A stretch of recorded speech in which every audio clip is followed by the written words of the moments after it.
In today's video, I'm going to teach you how to fix Gmail too many failed attempts. If you're seeing the too many failed attempts message when trying to sign into Gmail, don't panic. This is a temporary lockout designed to protect your account from repeated incorrect logins. The most important thing to understand is that continued retries can actually make the lock last longer.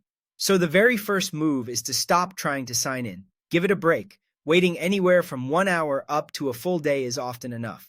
Every fresh attempt you make during this window can reset or extend that timer, so resist the urge to test the password again and again. Make a note of the time you stopped and let the system cool off. While you're waiting, prepare for a smooth recovery. Go to the official Google account recovery page and choose the Forgot Password option. Follow the on-screen verification steps carefully. You might be asked to confirm a phone prompt, enter a code sent to a recovery email or device, or answer familiar security questions. Stick to the instructions exactly and only use the official Google sign-in and recovery pages. If a code is sent to you, keep it private. Never share verification codes with anyone. Next, clear out old sign-in data that might be causing conflicts. On your browser, open Settings, find the option to clear browsing data and remove cookies and cache. You don't need to erase your entire history. Just cookies and cached files are usually enough. Close and restart the browser afterwards so the changes fully apply. If you're using the Gmail app on a phone, go into your device's app settings, locate the app and clear its cache. Then relaunch the app. This helps remove stale session data that can interfere with a clean login.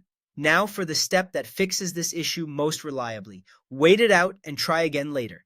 Give it 24 to 48 hours before your next login attempt. When that time has passed, sign in normally. Don't rush or fire off multiple tries.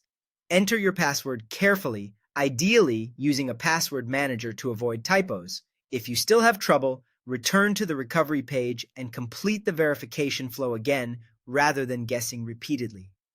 To recap, stop repeated attempts, use the official recovery path, clear your browser or app cache, and then allow 24 to 48 hours before trying again. With patience and a clean recovery, your access should be restored safely.